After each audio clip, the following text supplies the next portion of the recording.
Hello, brilliant people! This is Jobert Pergoza and welcome to Jobert Talks.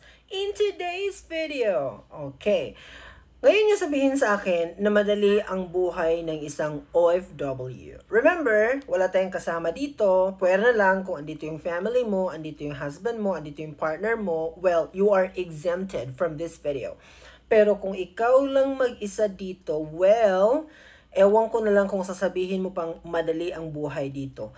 Nagugutom ka, pero gusto mong ma-feel yung Filipino food talaga na nakasanayan mo sa PH. So, wala kang ibang choice mga my dear, kundi magluto ka by yourself. And that's me right now.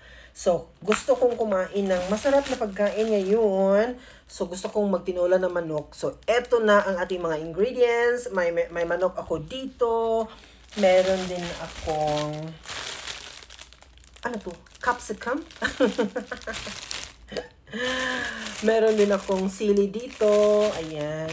Meron akong gabi man dito sa amin. Uy. Eto, pak. Taro ata dito.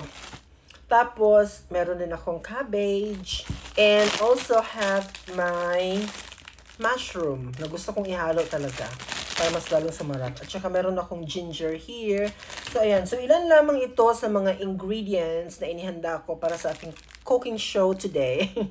Sa aking preparation kasi nagutom ako mga my dear and gusto kong kumain talaga. So, ito ay isa lamang sa mga bagay na kailangan mong paghandaan kung ikaw ay gustong maging isang OFW. Take note of that. Hindi man pwedeng kumain ka sa labas araw-araw mga day. Kaya may mga pagkakataon talaga na you have to prepare your food by yourself. Okay? So, paano na lang ngayon kung donya ka sa inyong sa Pilipinas? Paano ngayon kung sinasabi mo sa aking mayaman kayo sa Pilipinas? Kaya mo kayang gawin to?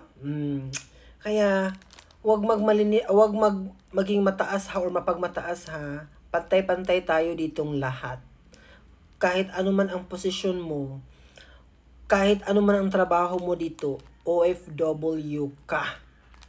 And lahat tayo, ginagawa natin kung ano yung normal life ng isang OFW. Kaya if you want to be one of us, sigaw talaga ako sa part na yan. Be ready. Again, be ready. This is the reality. Bye-bye.